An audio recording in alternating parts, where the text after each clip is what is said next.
Um, so I'm going to turn it over to Michelle with just a couple quick housekeeping reminders. If you have any questions, feel free to pop them into the Q&A chat box down at the bottom, and I will go ahead and buffer those questions to Michelle. As always, we make the full presentation available to you afterwards with the slide deck as well. So if you have any questions, we'll be emailing that stuff out to you and how to access that stuff after the seminar. So Michelle, if you can go ahead and bring up your screen, and we'll make sure and we'll get started.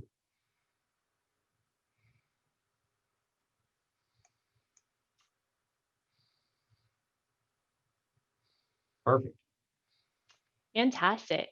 Well, welcome all of you to this recruitment in accounting and finance. And really, we're going to go through some important aspects of just general recruiting strategy as well. So if accounting and finance isn't necessarily the market space or the segment that you're in, no worries. We are going to absolutely dive into general recruitment strategy. And kind of before we get started, just really want to set the stage in regards to, what we're kind of facing from a talent aspect. In 2019, we were facing things like record employment, growing businesses, a strong candidate-driven market, extreme competitiveness, competing offers taking place, and wages were rising. That same story played out in early 2020. And then, as we're all very familiar with, in March, things kind of changed up a bit when COVID emerged here in the States.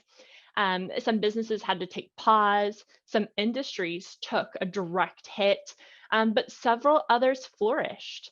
In different places like logistics, manufacturing, healthcare, accounting, IT, delivery services, all grew within this time frame. And really, those that took some of the major hits, of course, were in hospitality, leisure, restaurants, and some of those other places that are still struggling a bit to this day. In regards to talent and hiring in this current time frame, we've been up against things like the extra $600 in federal unemployment assistance, where at some points it made it that individuals were making more staying home than they were going back to their jobs. And folks that were furloughed weren't looking to necessarily make a move. They were really wanting to try and get back to their original employer. We had lockdowns, childcare and school closings, a recession, an election, and really just overall uncertainty. And all of those things play key indicators in the psyche of both candidates and hiring managers. And so that's just kind of setting the stage of what the mindset is in the market today. So we are going to go through just a little bit in regards to general recruitment strategy. What are some ideas, some things that as a business owner, as a hiring manager, you can implement to really go out and attract great talent, whether it's during a crisis like we're in now, or when it's in times like we were just last year with record employment and record competitiveness. So let's kind of go through a couple of different pieces. One of the first things is to create a job ad that gets noticed. Since most job candidates do their searching online, the chances of them finding your job post are going to be largely determined by what words they use to search. So while you might call a role one job title or another, they might be searching for the same position using different words.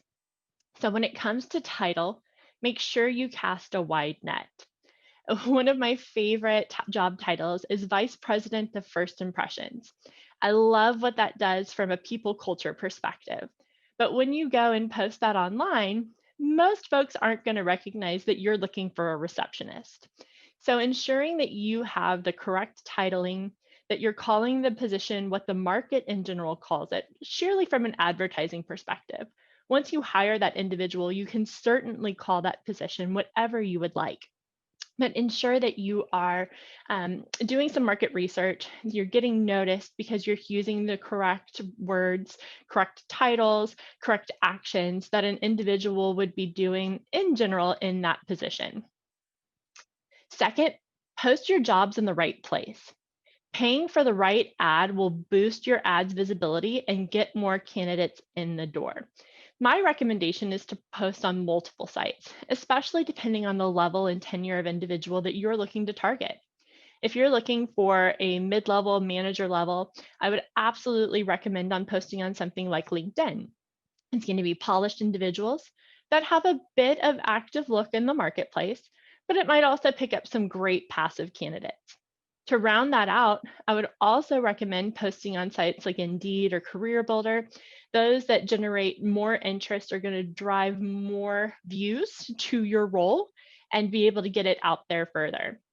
So posting to the right job board based off of the position, the industry you're in is definitely critical in regards to attracting the level and quality of talent that you're seeking.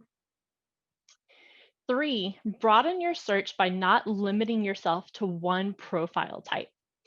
Many times in recruiting, when we're looking for a position, especially in small, mid-sized businesses, we try to really bring multiple positions together or to really narrow, based on industry or other specifics, what we're looking for in an individual.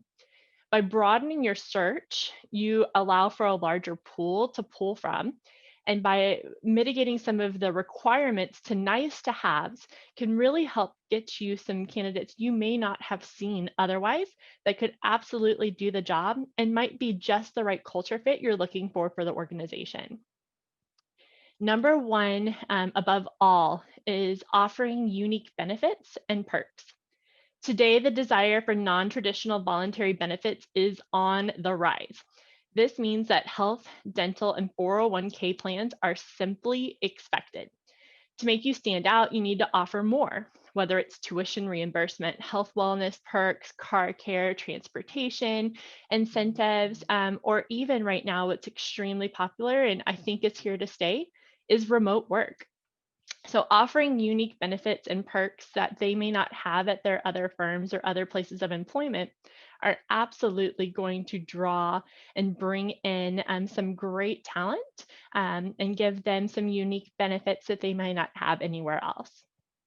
And then number 5 is to brand your company. So what does branding your company mean? For many of us, when we think about a brand story, we're generally targeting our customer or client base. But all of the same marketing tools that you are engaging with in order to drive customers to your business can also drive or detract great talent and great candidates from your business as well. General things like your brand name, logo, slogan, all important. Website design plays a huge part in talent acquisition. All of the candidates in today's market are very savvy. They're looking at your website. They're looking at your social media presence. They're looking at your online reviews. They're looking at your pricing, your customer service, all of those aspects before they may even engage in a first conversation. When thinking about your website, is it attractive to the individuals that you're looking to bring on? Is there diversity and inclusion within your website? Does your website speak to your company culture and what you do for your employees and how you engage with each other?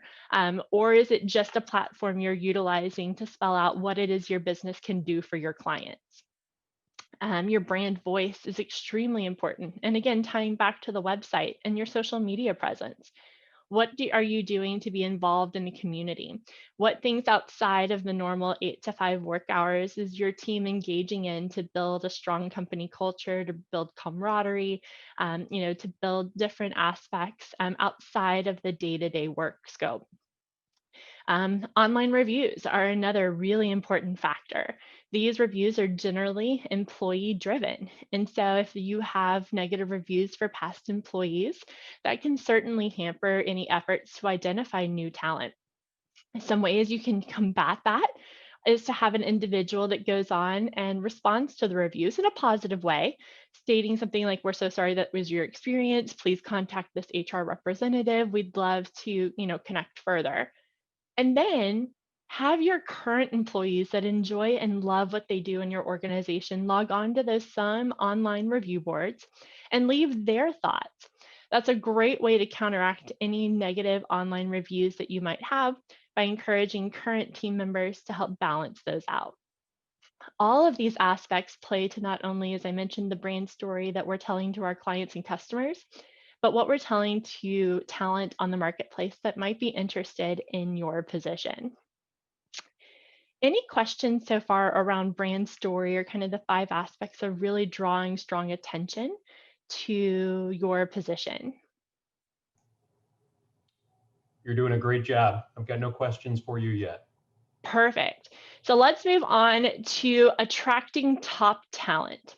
So, one of the first things that you need to do is start by defining the job and the right person for the job.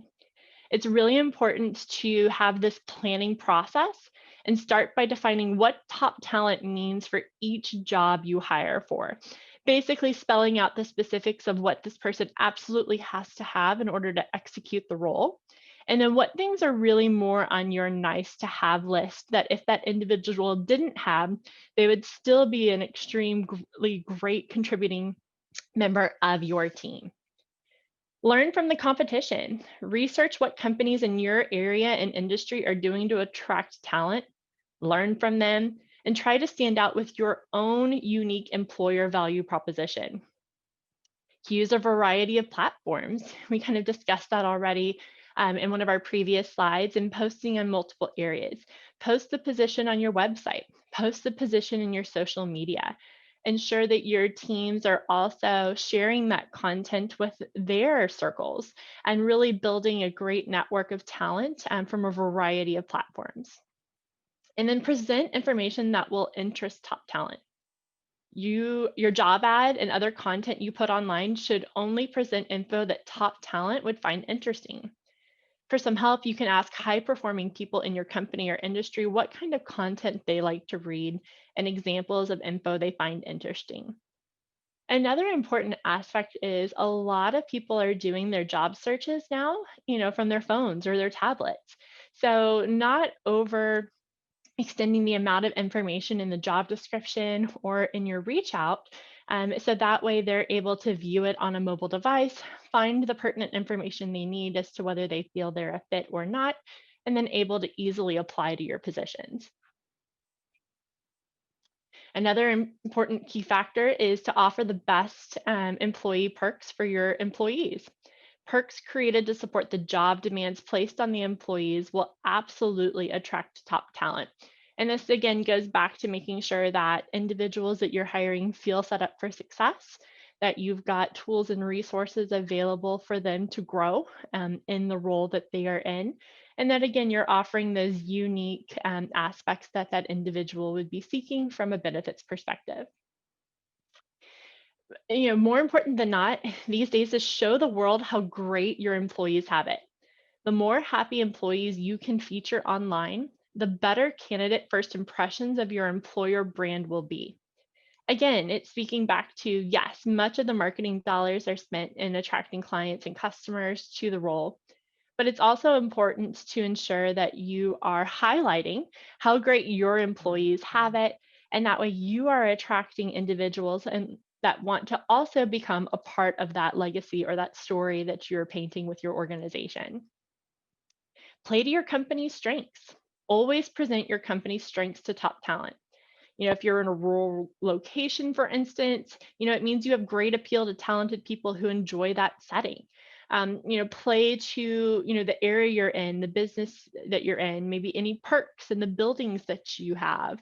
Again, those unique benefits that you might offer that others don't. Maybe it's additional PTO day on your birthday. There's so many different aspects and unique ways that individual companies can really highlight and offer strengths in the recruiting process. Another key piece is to have company leaders play an active role. If company leaders personally meet with top talent for key positions, it shows candidates that your company sees their value and that you have friendly leaders. In this competitive market that we're still in, even in today's marketplace, it's extremely important that if you find talent that you are interested in, that you're keeping them warm and engaged because they do have other offers on the table. They do have other firms engaging with them. And so having them meet with top leaders quickly in a very efficient interview process is critical in order to be able to attract and maintain top talent all the way through to the offer stage. Connect candidates with your company's mission. If someone connects with your company's mission, hiring them will be a breeze. And so, including those aspects in your interview process, maybe even in the job description, if your company's mission and values are something that's extremely critical to you and your organization, highlighting those will absolutely attract individuals that feel the same way about your company mission. And finally, connect candidates with your employees. Whenever possible, get candidates to interact and connect with your employees. This way, talented professionals already have friends in your company if they take the job. Many kind of include this as like a meet and greet as maybe one of the final interview steps, kind of making sure everyone on the team is able to work well together, get along well, and accomplish the company goals. Any questions regarding attracting top talent? Michelle, one of the questions we get asked all the time, with all the stuff that's going on now, interviewing people remotely, any tips for that? Absolutely. There's been a large transition to that space. And um, I know for technology and some other industries, that's actually kind of been the norm for a long time for them. When interviewing online or via Zoom, I always recommend, of course, to do a video type interview. That way you guys can interact, give eye contact, and look for different attributes as you're going through that process. Zoom, Skype, and there's several other tools that can be utilized in order to conduct that interview.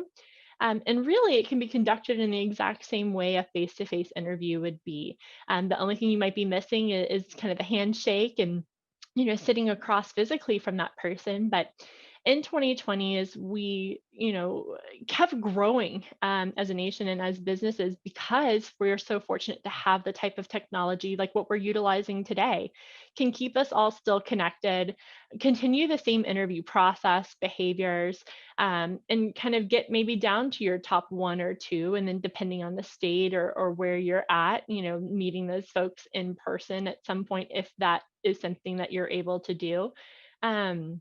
But really, with the Zoom technology, with the Skype technology, the face-to-face technology we have today, it really shouldn't change too much in regards to the interview process.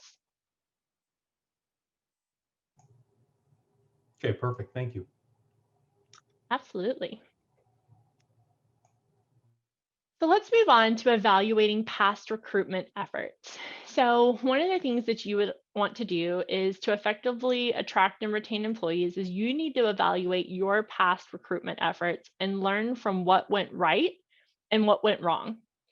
So kind of determining how many candidates did I get from each job board, recruiter, the last time I was hiring for this position?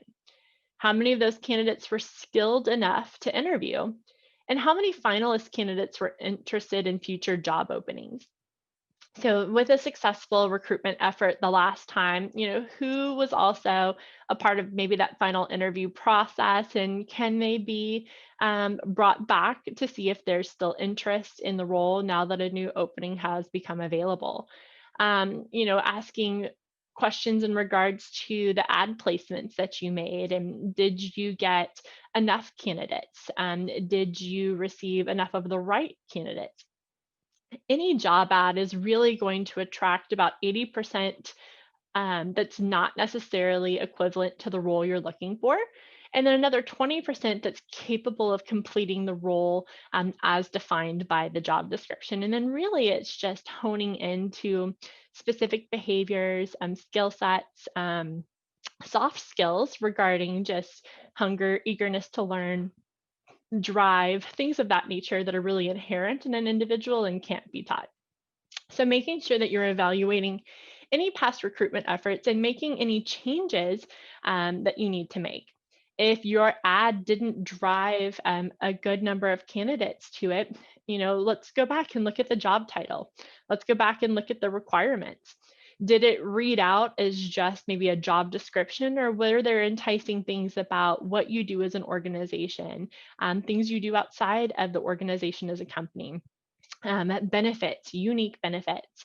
What attractive offers are you including in that job ad to catch interest and get people to not just view your posting, but click and actually apply to the role as well. Many of the job boards do have things that allow you to see how many have viewed your applications, how many have actually applied, and how many candidates have actually moved through the process. For larger companies, a good applicant tracking system is also highly recommended. And ATS is really going to help you look through the entire recruiting process, where each individual landed within that process. And then it gives you a great database of individuals to go back to if and when you do have an additional position that comes up that you may have hired for in the recent past. So let's move on to recruiting myths.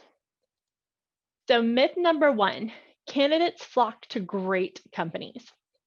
This might be true in rare but notable exceptions, but even for many great companies out there, actively acquiring new talent is essential. Top candidates usually find it easy to get hired and keep jobs. So your best fits for the position may be happily working without actively looking. This is why smart companies know it's essential to have talent acquisition strategies in place to help them find great people.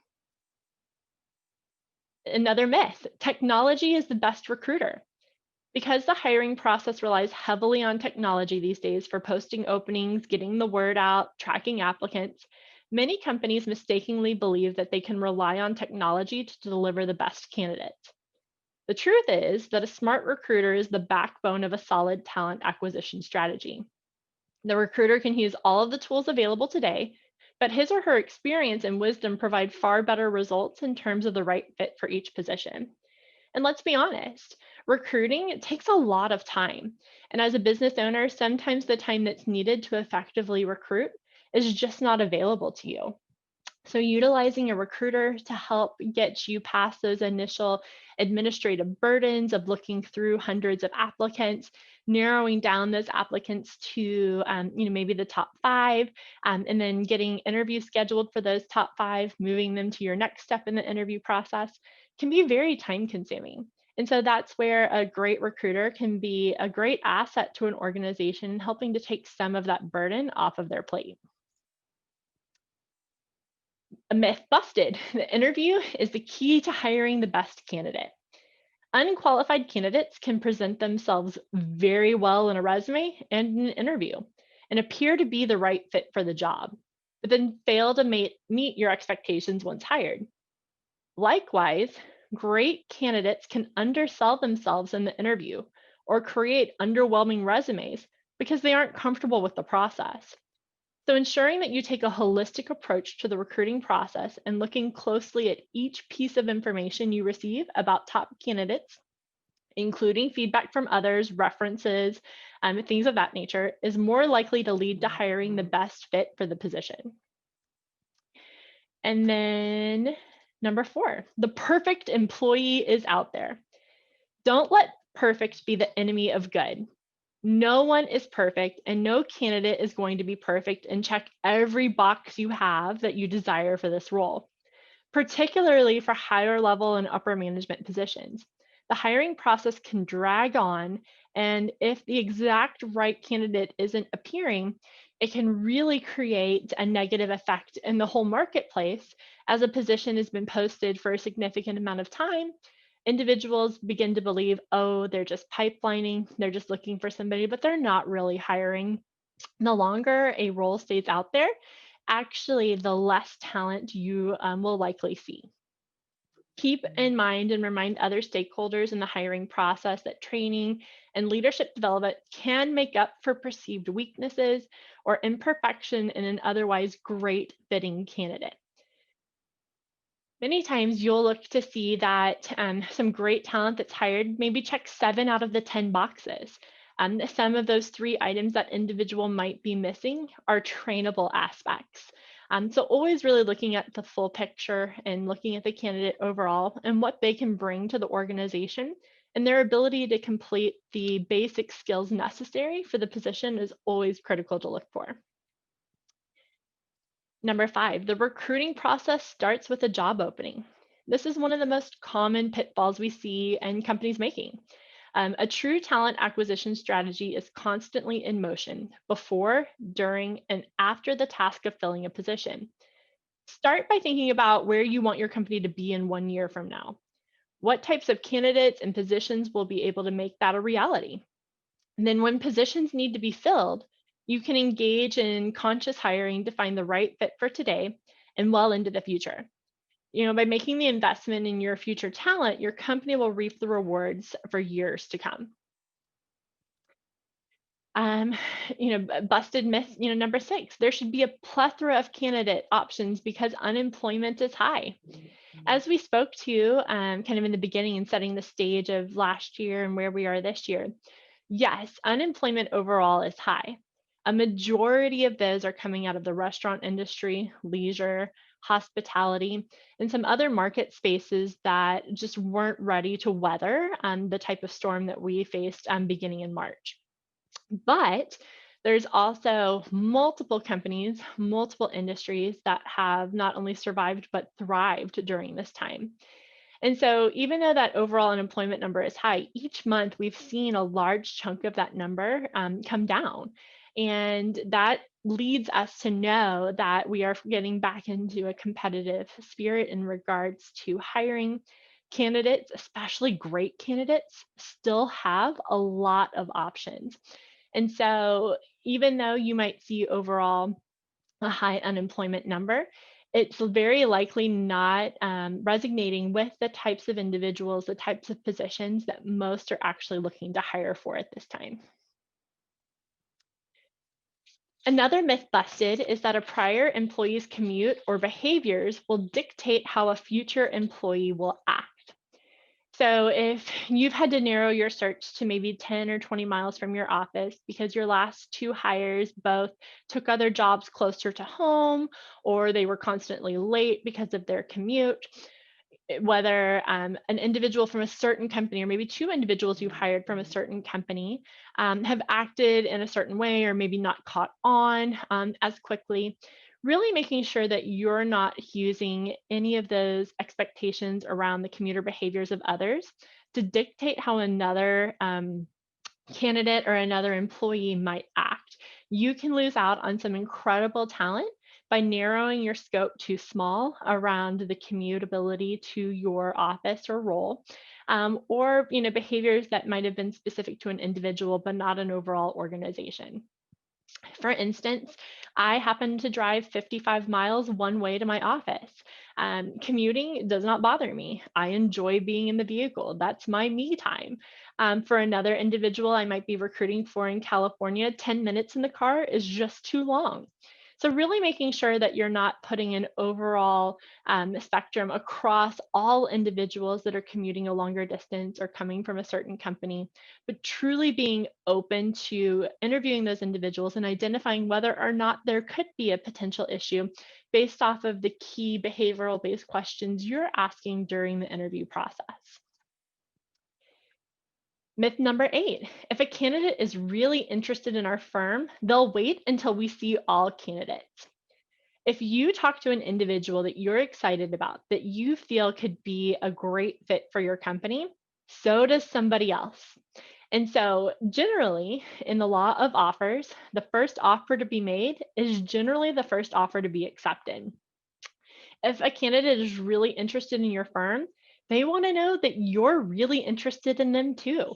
Sometimes the reason that first offer is the one that's accepted is because that firm showed as much interest in the candidate as the candidate was showing in the firm. So, my recommendation is if you talk to somebody you know can do the job, you're excited about them, move them in the process, keep them warm, and don't wait until you see more candidates. Which takes us to number 9. What if we miss out on an even better candidate later in the search? In fact, the best candidates often come around during the initial stages of a search. Waiting to see, who else comes along often leads to those top individuals being hired somewhere else. The staler a search becomes, the less interest you receive. Candidates are savvy. They know if your role has been posted multiple times, if it's been up for months, and they know what former employees are saying about you online. So again, those two really tie importantly together, and not being afraid to make a decision, even if the very first individual you meet, you just feel like this is a great person. I'd love to see him on our team. But so often hiring managers then become afraid that they're going to miss out on somebody better. And 9 times out of 10, I'll tell you guys as a recruiter, those hiring managers come back and want to hire that first or second person they met with. And unfortunately, another firm also really liked them, picked them up, they've been offered a position, and they're no longer on the marketplace. So just making sure that you are comfortable and know what it is you're looking for, because you built out exactly what the requirements were, what you needed. And if that first or second individual meets those requirements, you feel like they're a solid fit, pull the trigger, because somebody else will instead. And then finally, number 10, waiting more than a few days for the second interview is no big deal. Again, this plays into kind of what we were talking about in number 8 and number 9.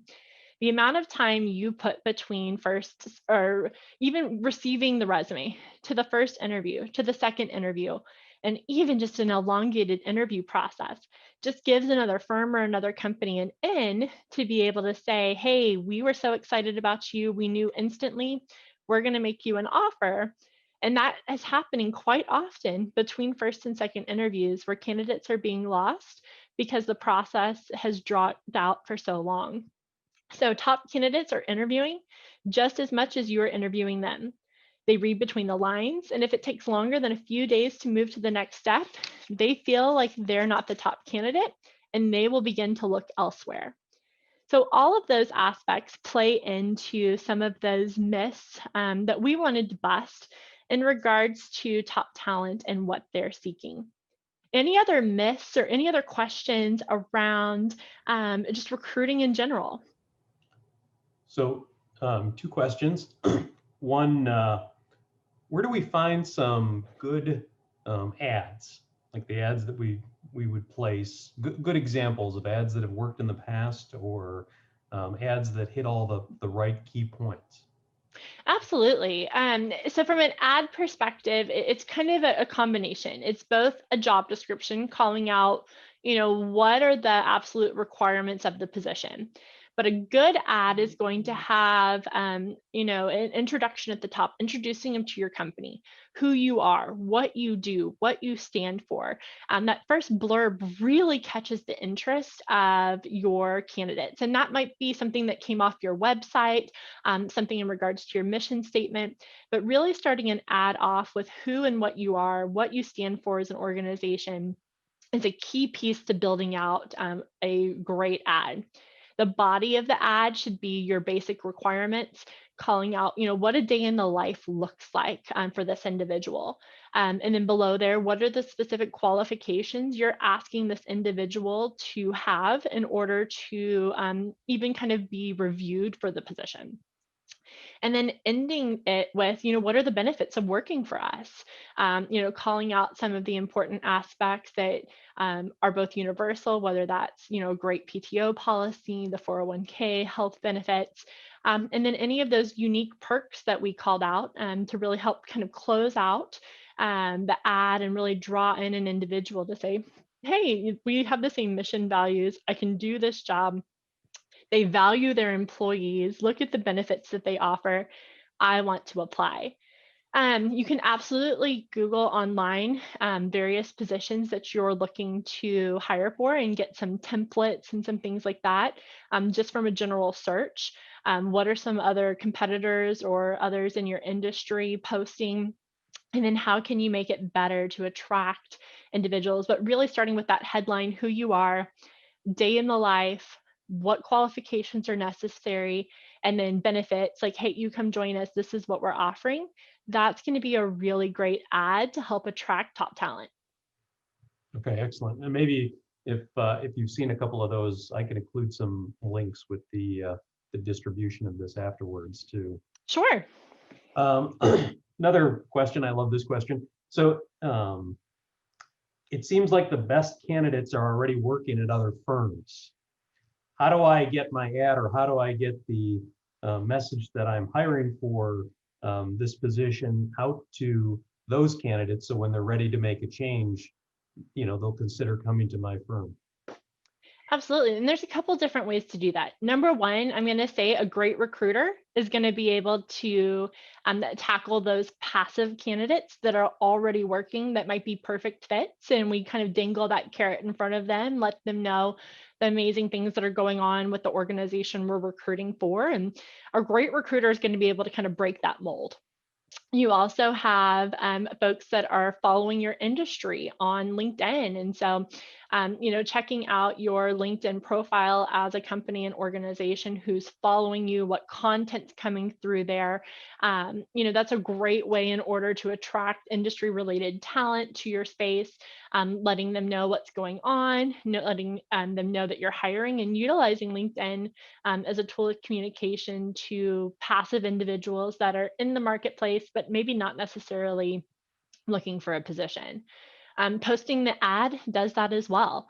A great recruiter is going to be able to go out and go to the job boards, but those are mainly going to be active individuals. So posting an ad in the right places, depending on level, industry. If you're an association, getting involved into some association postings and some of those boards that attract specifically that type of talent. If you're a nonprofit, there's several job boards that focus entirely on the nonprofit space. And so you target and put those ads up in the spaces where those people interact. Another really great tool that's being utilized right now is social media and job postings within Facebook and Instagram, Twitter, other programs and platforms of that nature, to go out into the marketplace and share that you have the position. So it's really about knowing your specific industry. Where do your current employees spend their time? And then targeting those same spaces that your employees are engaged in is generally going to find other individuals, like-minded individuals in those spaces too. Excellent. And a question about non-compensation perks and benefits in the accounting and finance space. What are you seeing right now? Important perks, important benefits that are attractive to candidates right now in that space. In accounting and finance in general, especially in public accounting, it's work-life balance. It's the ability to work remote, flex scheduling. So much of that was taboo, really kind of prior to March. And then many of us were kind of forced into the remote workplace, or, the flex scheduling, dealing with childcare issues, things of that nature.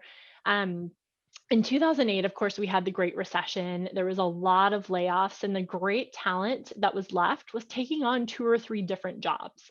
And so there was kind of a burnout, exhaustion factor that took place with some top talent. And as employment numbers were improving, a lot of those individuals were making moves not to make more money, but in order to have more balance in their lives with their families, because they had worked so hard for so many years, just trying to keep their positions during a difficult downturn and crisis. And so that same translatability is going into today's marketplace in regards to flexibility.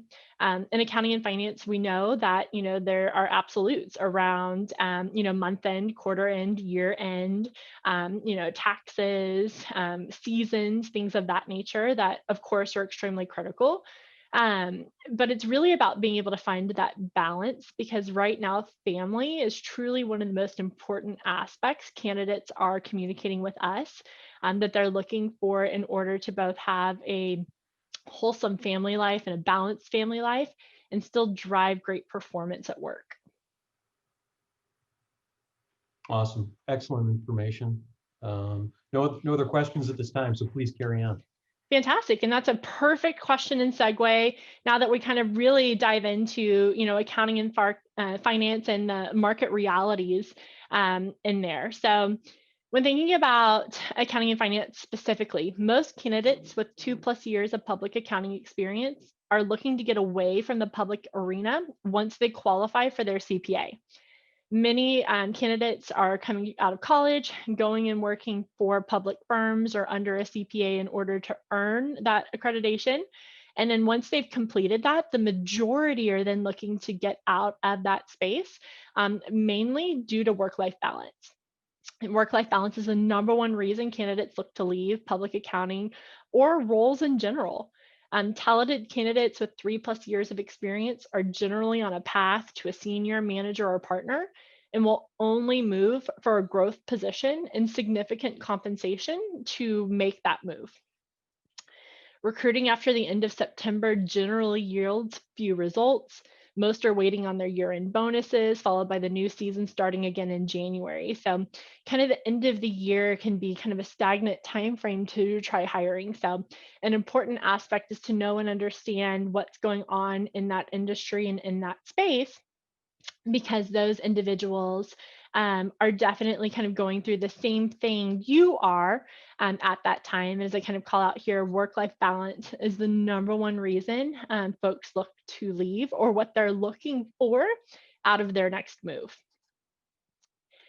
Big Four firms offer significant referral bonuses to attract new talent. One of my former colleagues in recruiting is actually a resource manager at a Big Four now, and we were talking just about hiring in this space, and I was blown away at the numbers of what they offer in regards to referral bonuses for positions. $10,000 for somebody to stay 90 days, in a senior or manager level type role, because it is that competitive to get individuals in, especially in that public space.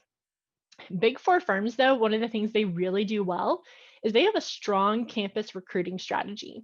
So if you're open and willing to finding talent coming right out of college, and let me tell you right now is one of the best times to find some exceptional talent coming out of college without as many kind of entry level or organizations willing to train up an individual.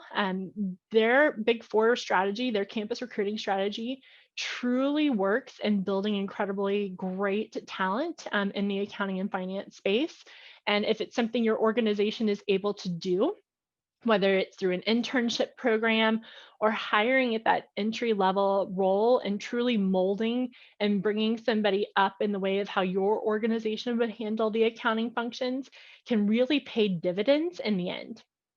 Sharp candidates can learn skills they may not know quickly. In the several months it might take you to find a highly qualified candidate, that sharp up and comer could have been trained and off to the races already. So there's definitely a market equity there in the length of time that you're searching for this highly qualified candidate. And again, it goes back to the very beginning when we were talking about calling out the requirements and the ability to do the role. If you have somebody that has the inherent soft skills, they're hungry, they're eager, they're ready to learn, they're detailed, they're analytical, and they're ready to take on the position, that person could be up and running and trained in that same amount of time that you are digging for that highly qualified candidate. Timing is everything. Recruiting during season, month end, quarter end, year end can be challenging, as these candidates are also heads down trying to get their work out the door too. And then accounting is in high demand, and you must set yourselves apart from the competition. You've got to offer something they don't have now where they are currently working. As we were growing heavily in 2019, accounting was one of the number one positions that was difficult to fill, because as companies were growing, they were needing more staff accountants, more senior accountants, more individuals at that level to take on the additional data, the additional AP, the additional AR, the additional ledger and journal entries, and everything that was growing in the organization. I was speaking to a friend that was in the temp contract accounting and finance space, and she was telling me, in late 2019, that she was really struggling to find individuals to come in and do temp work in accounting, because there were so many full-time direct hire accounting positions available, and there were so many choices. At one point, towards the end of 2019, there were over 2 million job openings that did not have individuals qualified to do the work. That again has changed with everything that's transpired in 2020. But strong, great accounting talent is still being highly sought after, and they are receiving competing offers. And so it's really about being able to pull the trigger quickly. It's about offering things that they're not getting currently, whether that's an increase in pay, the unique benefits, the work life balance, the team camaraderie, the family type feel working for a smaller mid sized business. It's really calling out those attributes in that ad that's going to attract the right type of individual that you're searching for. So, any questions there? Michelle, a question about part-time candidates. Any specific tips or tricks with hiring for part-time positions? And part-time can be very difficult, and it has been even more difficult, in the last year or two, again, with just the number of full-time positions that are available. You have kind of certain market segments that are interested in part-time space. Maybe it's somebody that has other responsibilities at home, but really wants to engage in the workplace still. Maybe it's somebody who's retired from their full-time aspect, and so they're looking to stay busy and pick up some of that part-time work. Depending on the number of hours and the pay rates, it can be extremely difficult to locate part-time individuals because many times part-time positions aren't offering things like health benefits, some of those other factors that might be a necessity for some talent. So I would say part-time is definitely a little bit trickier. I think it's calling out possibly flexibility in the schedule, how many hours in that job ad, calling out how many hours are expected of that individual, what's the flexibility and how many days a week they can come in and for what lengths of time. I think spelling that out specifically, even in that job ad, will attract the right individual that's looking for that part-time aspect. Thank you. Perfect. So I'm going to kind of close out and just kind of sharing some really great things we have going on here at Insperity and how we might be able to help with any of your recruiting needs as an organization. Of course, 2020 has been a year that has really been difficult for some businesses in regards to just overall business or whether that's recruiting or other aspects. And so we've got a couple different offerings kind of depending upon what your relationship with Insperity is. So first, this is our retail offering. So these are clients that don't have any type of relationship with Insperity. Right now, we are offering a single flat rate fee for our full recruiting services. That would include a $500 upfront non-refundable payment. That payment would help in addition to placing ads, going out into the marketplace, going out onto LinkedIn, going after active, passive candidates, and really that recruiter's kind of front end work to develop that search. Every one of our searches is treated like an executive search. We start from scratch. We go based off of what the qualifications are that you have outlined that you're looking for. And your recruiter then goes out into the marketplace to identify candidates that have those attributes.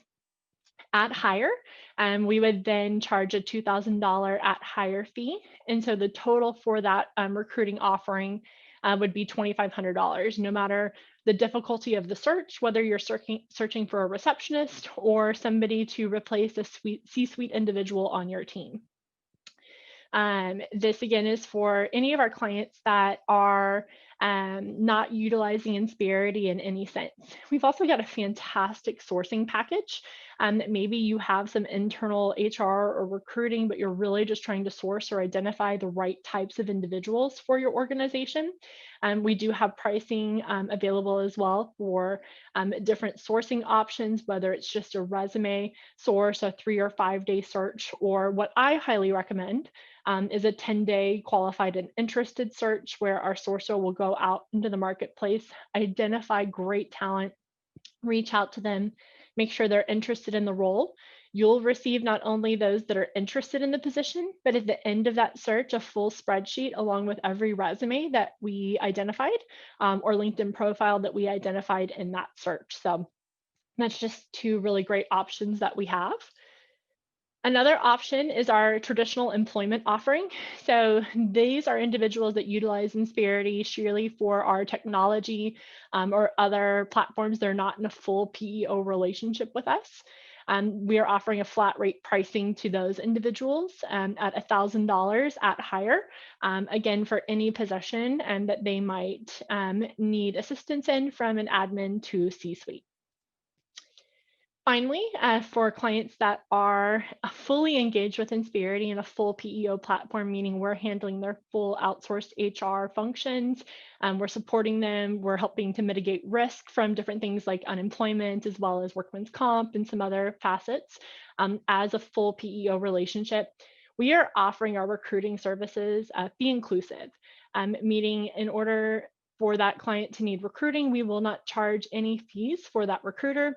That client is only responsible for any ads, assessments, or backgrounds that they would like run during that time frame. So just another great way Insperity stepping in to help the small and mid-sized business community really just come back this year and grow and really kind of move into 2021 even stronger. Another great offering that we have is clients that do come on with us in a PEO offering.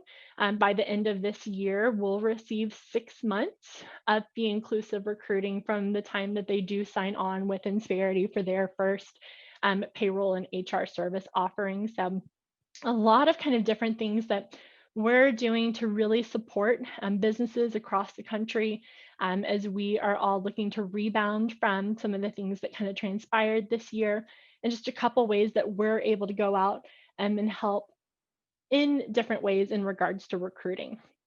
So in the next steps, if interested in any of these aspects, we are going to send this out, I know, in an email at the end of the session. And so some great ways to kind of dig in, see if any of these offerings might be of assistance. We do have various disciplines, anything from professional C-suite, IT, healthcare, accounting and finance, sales and marketing, administrative and light industrial. And there are some spaces that we're not that strong at. Some things in specific areas that we might be able to offer you some other ideas or some other recruiters or organizations that might be better suited for your need, but we're definitely up for the conversation. So are there any other questions that I can answer at this time? So you've done a fantastic job, Michelle. I want to thank you. I've got no other questions at this time that are popping up. Fantastic. So, I want to give you a virtual round of applause from all of our attendees and myself, and thank you very much for taking the time to do this.